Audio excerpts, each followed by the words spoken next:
Okay, imagine this for a second. You're flying a drone, maybe you think it's just, harmless exploring, and then, boom, suddenly you're right in the middle of an international security incident with really serious consequences. That's pretty much exactly what happened recently in Poland. So today, we're doing a deep dive into this security scare in Warsaw. We'll unpack what went down, the immediate fallout, and what it tells us about airspace rules and national security, especially in a tense region like that. And just so you know, our source is a detailed news report covering this specific event. Yeah, what's really striking here is how one event, just a single drone flight, it can suddenly shine a light on these much bigger geopolitical issues and the challenges, the evolving challenges of keeping airspace secure for any country. It's more than just the drone itself, right? It's about the regulations, the international relations, the perceptions. It shows vulnerabilities. Exactly. So our mission here, for you listening, is pretty straightforward. We'll lay out the key facts of what happened, explore the consequences for the people actually involved, and then we'll sort of zoom out, understand why this seemingly small event matters so much in the bigger picture today. It's a fascinating story where, personal actions crash right into national security worries. All right, let's set the scene. Get this. It's a Monday. Warsaw, Poland. Feels like a normal day, probably, until someone spots this unidentified drone. And it's not just anywhere. It's flying directly over some of Poland's most critical government buildings. Yeah. So what makes flying a drone there so different from, say, over a city park? That's a really crucial distinction. These aren't just random buildings. The report specifically mentions it was over one of the presidential residences. And also offices used by the prime minister and the defense minister. These are, well, they're the nerve centers of the government and military leadership. So any unauthorized object flying overhead, especially one that could have cameras or, other sensors, it automatically triggers the highest security alert. Well, The standard procedure is basically assume the worst case scenario until you know otherwise. The stakes are just too high. And it really highlights how even easily available consumer-type drones can pose a real immediate challenge to critical infrastructure. you can almost hear the alarm bells ringing, can't you? And the response, it was fast, really decisive. The report says police quickly neutralized the drone. When we hear neutralize in this kind of situation, what does that usually mean? What kind of resources are we talking about? Well, neutralized in this context typically involves counter-drone technology, things like electronic jammers that mess with the drone's control signals or its GPS. The goal is to force it to land or maybe just disable it midair. It's a specialized operation, requires trained teams. You can bet that security forces, maybe anti-drone units, intelligence people, rapid response police, they were all mobilized within seconds. Seconds, yeah. It's not just about stopping the drone. It's about assessing the threat instantly, making sure no sensitive data is being gathered, and securing the whole area. That kind of swift, coordinated action shows the kind of advanced capabilities countries are investing in now. Okay, so the drone's down safely. Then the authorities, they moved fast to find out who was behind it. The report identifies them. A 21-year-old Ukrainian man, he was the operator, and also a 17-year-old Belarusian woman who was with him. She was detained too initially. Puts a human face on it, doesn't it? Knowing who is actually involved. So, drone down, people identified. Now the focus shifts straight to the legal side. Both were detained, yeah, but it was the Ukrainian man who ended up facing charges. The Belarusian woman, she was questioned and then released. No charges. That difference is important, right? It highlights who holds the direct legal responsibility for flying the drone there. Absolutely. And this case is a stark example of the serious consequences you face if you violate critical airspace rules, especially over sensitive government sites, and especially in a country that's already on high alert. The Warsaw police spokesman, Jacek Wisniewski, confirmed the man broke Polish aviation law, and the penalties. They were immediate, and they hit on several fronts. Okay, what were they specifically? Well, the report lists three main consequences for the Ukrainian man. First, a hefty fine. That's the direct financial penalty for the breach. Second, he was deported back to Ukraine, so his stay in Poland was over immediately. And third, and this one might have the longest impact, a 5-year ban from entering the Schengen travel zone. Ah, the Schengen zone. Maybe just quickly explain what that means for listeners. Right. So the Schengen area covers a lot of European countries, 29, I think. And within this zone, there's generally free movement, no routine passport checks at the internal borders.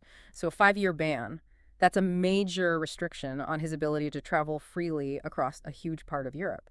It really signals that his actions have lasting international repercussions. It's a strong deterrent message. And the authorities didn't hang about, did they? The border police spokeswoman, Dagmar Bielek, is quoted saying, "Today he will be handed over to the Ukrainian border guards." That immediate handover really drives home the zero-tolerance approach they took. It sends a clear signal: violate these rules, and the consequences will be swift and severe. No messing around. And it is worth just quickly noting that difference in outcomes again. The young woman questioned and released, the man, the operator, facing the full force of it. It really underlines that core principle in aviation law. The pilot, the operator, they hold the ultimate responsibility. But, okay, to really get the full picture of why this Warsaw incident became such a big deal, we need to look broader. We need to look at the wider geopolitical situation. Because this drone flight, it didn't just happen randomly. It happened when regional tensions were already seriously high. And that context amplified everything. The report points out that Poland's military is still on alert. That's not just a routine posture. It means the country is in a state of heightened readiness. They perceive ongoing threats. So when something unusual happens, like an unauthorized drone over critical buildings, it gets viewed through a much more wary, maybe even suspicious lens.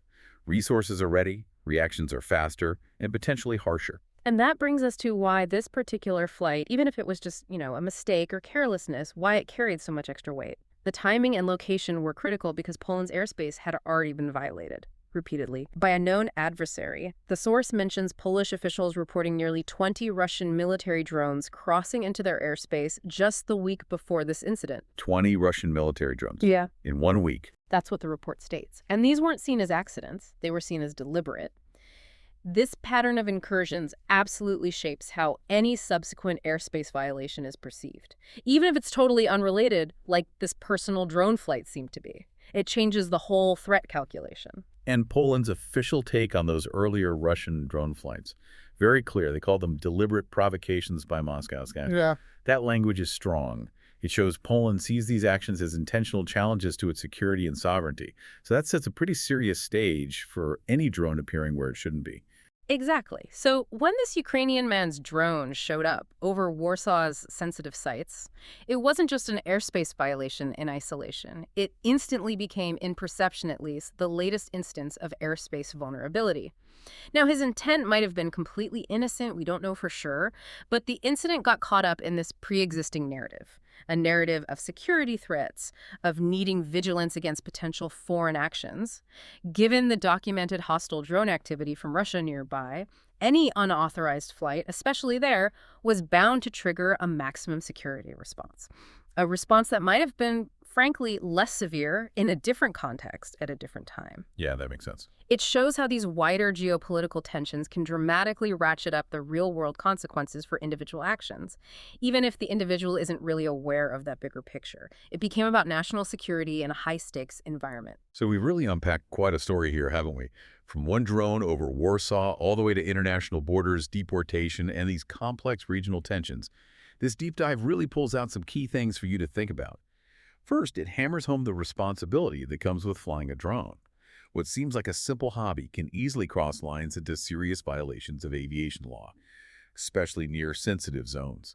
And the consequences, as we saw, can be severe and life-changing. Ignorance isn't an excuse. And that raises a crucial point for you if you own or fly a drone. How much research do you actually do? Do you really understand the flight restrictions where you plan to fly?